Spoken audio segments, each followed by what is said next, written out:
Please help me to reach 1,000 subscribers. I never imagined that a single night could change everything between us, but here we are. My name's Alex, I'm 28 years old, and I thought I knew my girlfriend, Sarah. We had been together for 3 years, living together for 1, and I always believed we had a strong bond. I trusted her implicitly, or so I thought. I used to tell myself that Sarah loved me as much as I loved her, that no matter what, she wouldn't risk what we had for something fleeting. I couldn't have been more wrong. It started like any normal Friday night. I was working late at the office while Sarah got ready to go out. She told me she was meeting some friends for drinks, something casual, nothing to worry about. I smiled, kissed her on the cheek, and told her to have fun. But there was something in the way she rolled her eyes and laughed that evening that didn't sit right with me. I brushed it off, thinking I was overreacting. She had always been playful, sometimes teasing, sometimes pushing boundaries. I never thought she would take it this far. A little while later, while I was finishing up a report, I got a text from Sarah. It wasn't the usual running late, or be home soon message. It read, "I'm going to pretend to be single tonight for free drinks. Don't worry about me." I stared at my phone for a few moments, the words slowly sinking in. My stomach dropped. I reread the text, hoping I had misread it, hoping my brain was just playing tricks on me. But the words were clear, deliberate, and unmistakable. I felt a knot form in my chest. A part of me wanted to laugh it off, to believe it was just one of her jokes. But something in the way it was phrased, the cold humor in the words, told me it wasn't. I tried calling her immediately. The phone rang twice and went to voicemail. My heart began to race. I thought maybe she was just busy stepping out, but the text felt like a challenge.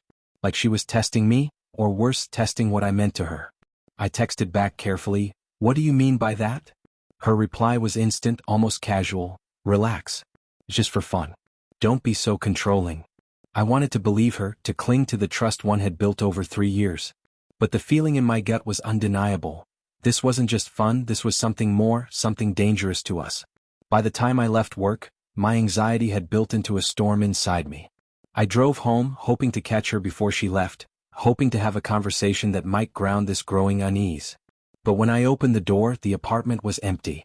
Sarah's jacket and purse were gone, along with her usual warmth and laughter that filled the space. I called her again, no answer. I sent another text, "Come home. Please. We need to talk." Still nothing. My mind raced through every scenario, each worse than the last. Had she really planned to act single in front of strangers, putting our relationship on display? Was I imagining the extent of this, or had I completely misjudged her intentions? Hours passed.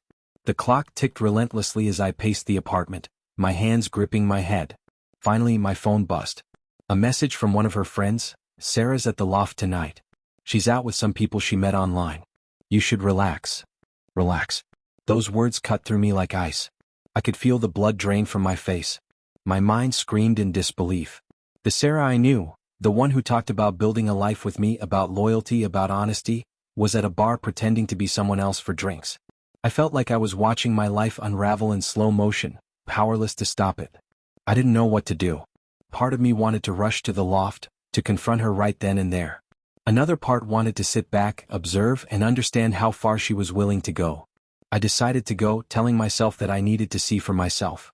I parked across the street, the neon lights of the bar casting long shadows on the pavement. I saw her from the window, laughing, animated, completely different from the Sarah who smiled at me over dinner 3 nights ago. Her body language was confident, playful, flirty even, a mask she wore effortlessly. I felt a sharp pang of betrayal that I couldn't put into words. I wanted to shout, run in, grab her hand and pull her out of that bar like a man reclaiming his life, but I stayed in the car. I watched as she moved from group to group, her laughter ringing out, intoxicating to everyone around her except me.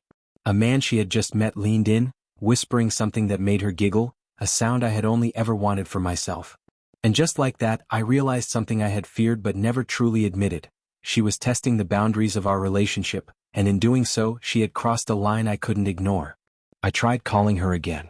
This time she answered, voice light, teasing as if nothing was happening. "Relax, I'm having fun. Don't be such a buzzkill." I swallowed hard, the anger and hurt bubbling beneath the surface. "Fun? You're pretending to be single. How is that fun for us?" There was a pause on the other end, a flicker of something I couldn't read, but she laughed again, brushing it off. "Oh come on, it's just one night. Stop taking things so seriously." My hands gripped the steering wheel tightly. It wasn't just one night. It was the culmination of tiny jokes, small dismissals, and that one deliberate text. It wasn't about fun, it was about testing me, about seeing if I would let her get away with it. As I hung up, the reality hit me fully. Sarah had chosen a night of deception over honesty, over respect, over the trust we had built. And in that moment, I felt something I hadn't felt before, a cold, silent resolve. I wasn't going to beg. I wasn't going to plead. I wasn't going to stand idly by and let my life and my love be turned into a spectacle for someone else's amusement. No. This was a turning point,